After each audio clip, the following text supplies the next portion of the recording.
Assalamualaikum warahmatullahi wabarakatuh. Perkenalkan, nama saya Edi Setiawan. Saya dari jurusan Teknologi Otomotif. Di sini saya akan menjelaskan materi OPM, Operational Amplifier, yang lebih dikenal dengan nama OPM, merupakan komponen elektronik yang kegunaannya sangat banyak. Ukuran OPM sangat kecil, yaitu sebesar kuku jari kita. Sebuah OPM terdiri dari puluhan transistor, resistor, dan kapasitor yang dikemas dalam suatu rangkaian terpadu, sehingga OPM dapat disebut juga rangkaian terpadu IC atau Integrated Circuit, di mana fungsinya adalah mewakili suatu rangkaian tertentu sehingga membentuk suatu rangkaian yang kompak. Prinsip dasar OPM. OPM adalah suatu penguat gandengan langsung yang memperkuat sinyal arus arah atau DC, atau tegangan yang berubah-ubah terhadap satuan waktu. Penguatan yang tinggi dilengkapi dengan umpan balik untuk mengendalikan karakteristik secara menyeluruh.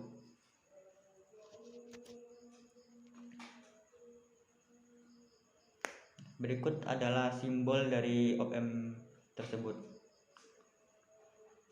Nah, A adalah penguat tegangan tanpa beban, di mana harga ini adalah tegangan yang kita dapatkan bila tidak ada beban yang dihubungkan pada keluaran.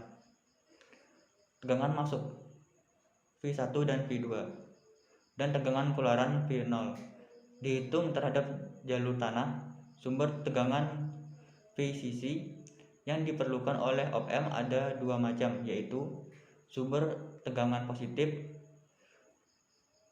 dan sumber tegangan negatif. Hal ini ditujukan agar OPM dapat memperkuat tegangan yang positif maupun negatif. Begitu juga pada bagian outputnya, di mana tegangan dapat berharga positif maupun negatif.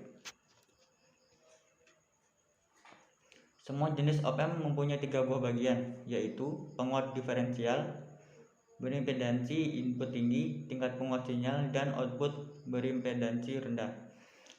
Tampak pada gambar di bawah, pada penguat diferensial berimpedansi input tinggi memiliki tingkat stabilitas yang cukup tinggi, low drift, dan jangkauan band atau bandwidth yang cukup lebar.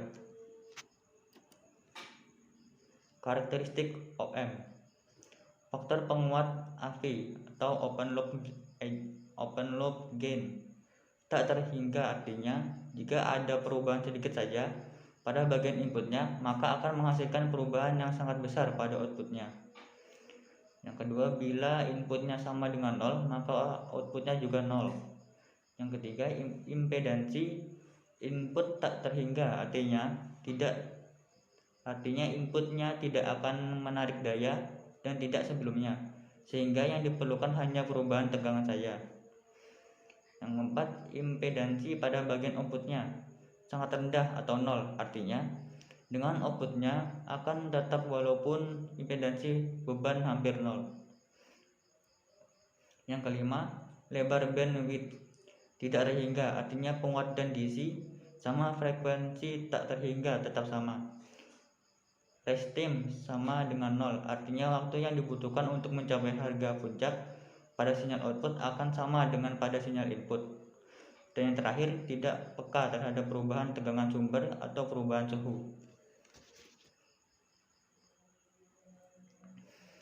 Nah, di samping karakteristik di atas, ada beberapa karakteristik lagi yang berkaitan dengan masalah offset yang juga mempengaruhi daya OPM. Diantaranya adalah tegangan offset masukan, arus prategangan masukan, arus offset masukan, resistansi basis yang berada CMR, common mode rejection ratio, kepatuhan keluaran AC, arus keluar hubung singkat, tanggapan frekuensi, laju slew, distorsi laju slew, lebar pita daya distorsi laju slew.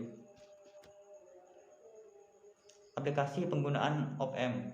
1. Penguat AC mode on inverting, penguat AC mode inverting, penguat penjumlah dan pencampur audio, penguat diferensial, dan penguat instrumentasi.